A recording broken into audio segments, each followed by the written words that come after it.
L'UTMB, c'est personnellement, je dirais, comme les Jeux Olympiques de l'Ultra Trail ou les championnats du monde, certains disent de l'Ultra Trail, c'est ce qui a réussi à faire venir le plus d'athlètes de haut niveau dans ce monde-là de l'ultra. C'est vraiment ce côté performance déjà qui m'attire et qui représente. C'est très particulier, je me sens un peu comme à la maison et en même temps, j'y viens pas tous les jours, donc j'ai à chaque fois hâte de redécouvrir les sentiers de l'UTMB. Puis ouais, voilà, il y a une petite notion d'amour avec cette course.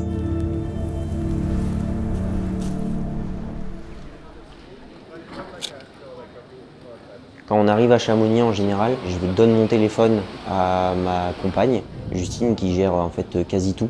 Autant elle fait l'assistance pendant la course, mais en amont de la course, c'est celle qui est à ma place. Elle a mon téléphone, elle gère tous les rendez-vous. Moi, j'ai juste à penser à moi. Je vais plus trop sur les réseaux sociaux parce qu'on a tendance à aller vouloir voir ce que les autres font, mais en fait, tout est fait. La dernière semaine, le repos sera l'entraînement finalement. Et après, c'est pendant la course. Là, c'est vraiment du coaching mental. Je me disais, moi, je pense avoir le niveau d'un tel et lui, il a déjà fait cette course, donc je vais le suivre. Beaucoup se disent ça. Mais en fait, je peux être très bien au début, moins bien à la fin. Et au final, on fera le même temps. Donc en fait, faut pas suivre quelqu'un.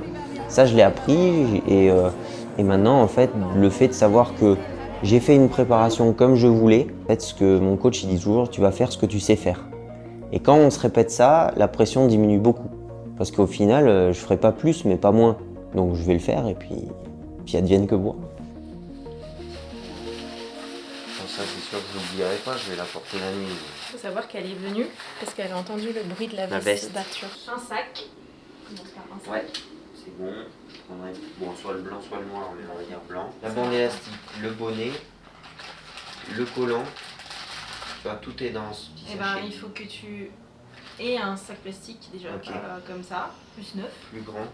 J'ai toujours été fort, musculairement, osseusement. Jamais eu de vrais soucis et d'ailleurs je le disais, j'ai de la chance, je travaille aussi pour ça, mais là j'ai vraiment vécu la première grosse blessure sur une saison en plus où je me sentais dès le départ hyper bien. Donc sans me le cacher, je voulais gagner Madère, j'étais parti pour.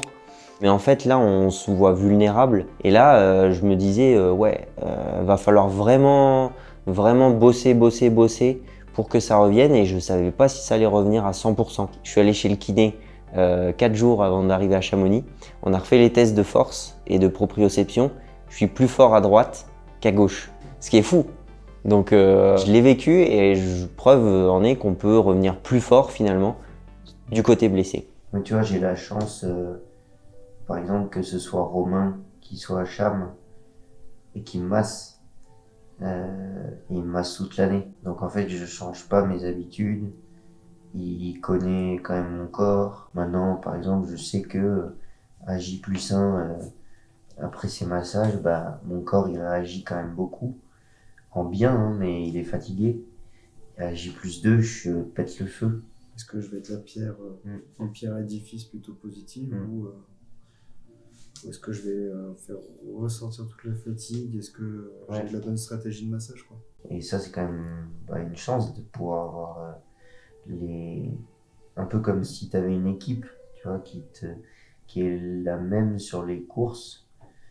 Sur l'UTMB, c'est chouette de pouvoir avoir ça, quoi.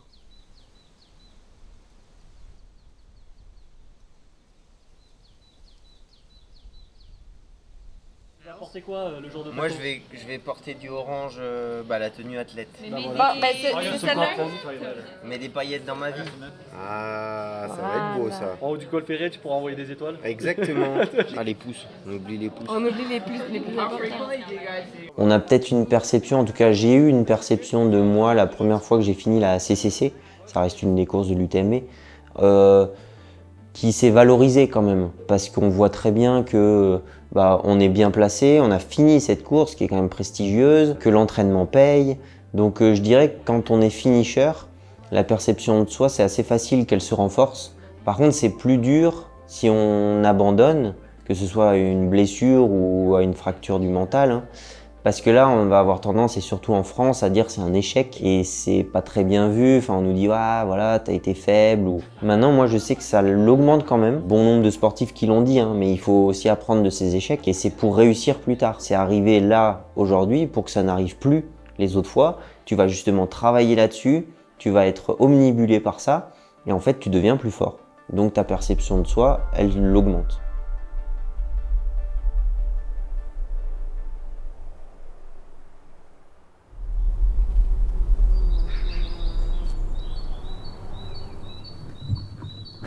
Ça va?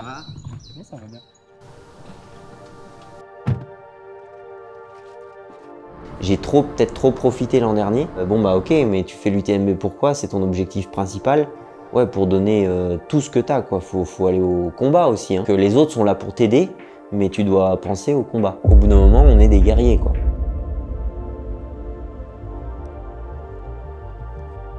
Donc faut aller au match.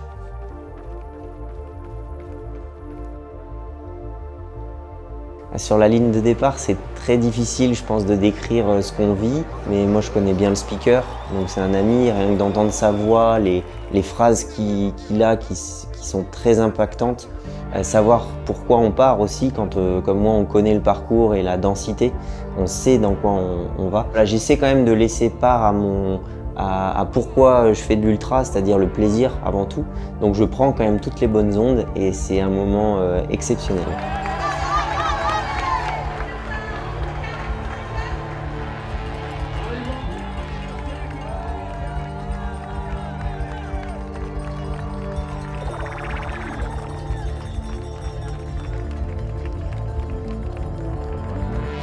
Et là, je vis un truc de ok, je sais pourquoi je suis là. Je suis là pour ça, pour ce moment. Et ça, c'est très particulier. Comme si mon cœur redescendait.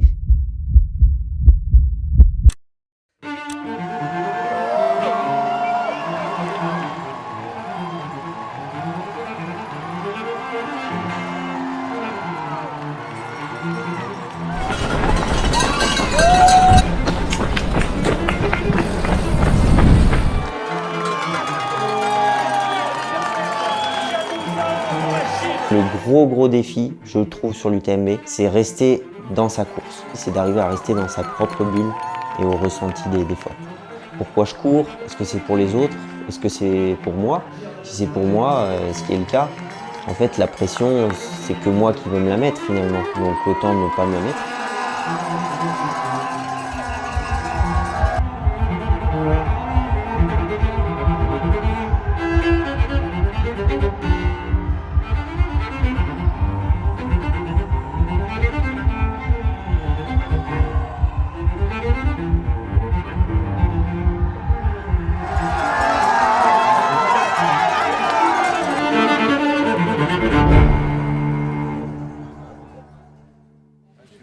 Je cours pas tout seul en fait sur les courses, en tout cas je suis toujours avec elle. Elle a un double rôle. Déjà c'est mental, quand j'arrive, elle connaît tout. Elle sait ce que je dois prendre, elle sait. Enfin voilà. Moi mentalement je suis déchargé. Allez, c'est génial ça. On change de t-shirt? Ouais. Allez, c'est parti.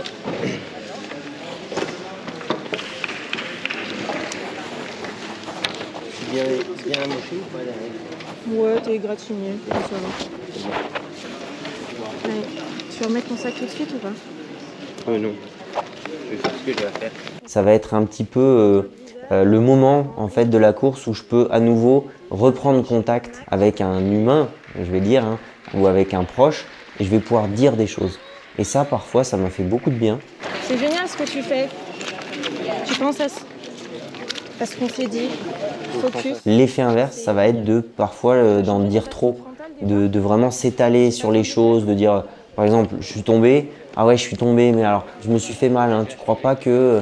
Et puis rentrer dans les détails. En fait, on n'a pas besoin de ça. Allez, Tu peux me remettre les gels? continue comme ça. Le matin qui est sorti, bon. On est Mets bon? toujours tes lunettes, tout va bien.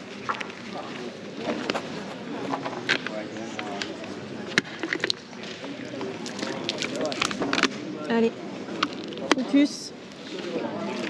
Je te vois à la folie.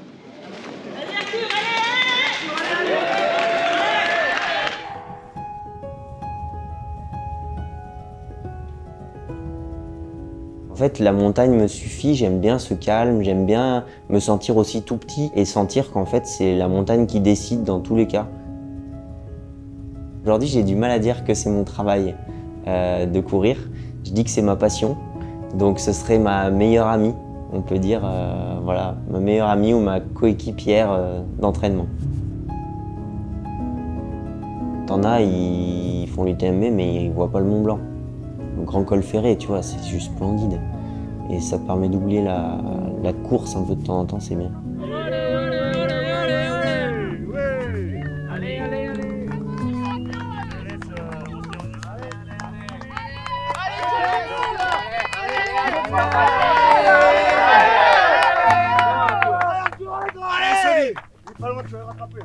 Regarde où t'es, regarde le paysage. Ah ouais, non, cette chance qu'on a d'être là, ça me ramène sur le bon chemin. Et de là, je vais reprendre plaisir.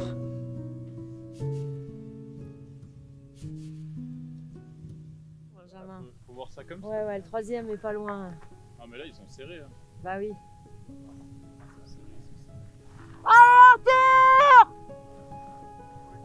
On voit encore sa lampe. On en profite.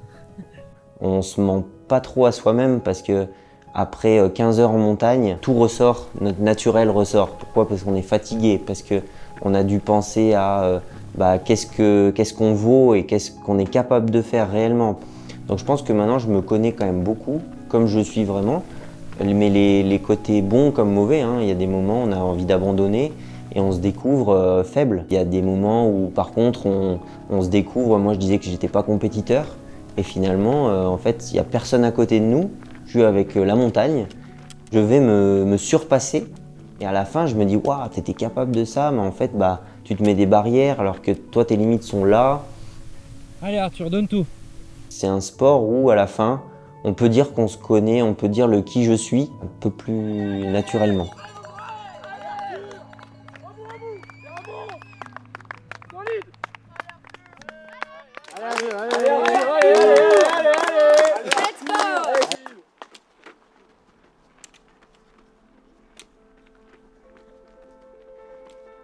Je finis la descente de la Flégère, qui est quand même technique, où il faut rester concentré.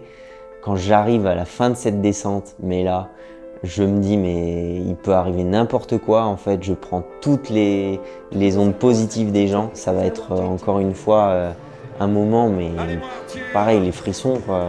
Se dire, ouais, je l'ai fait. Et merci au public, quoi, parce qu'il nous aide à un truc de fou.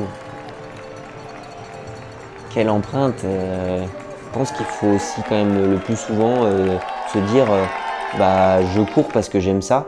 Je suis en montagne longtemps parce que j'aime ça, pas parce que c'est à la mode, pas parce que je veux me prouver un truc à moi-même.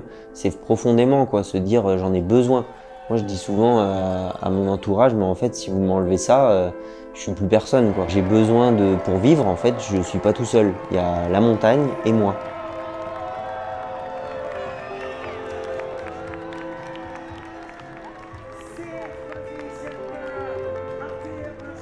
On fait peut-être 4 compétitions, 5 compétitions par an, mais ça fait quoi, 5 jours?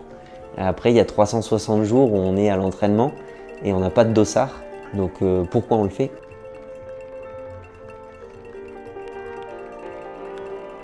Voilà, ça j'aimerais bien me dire que les gens pensent que j'ai fait ça juste par plaisir.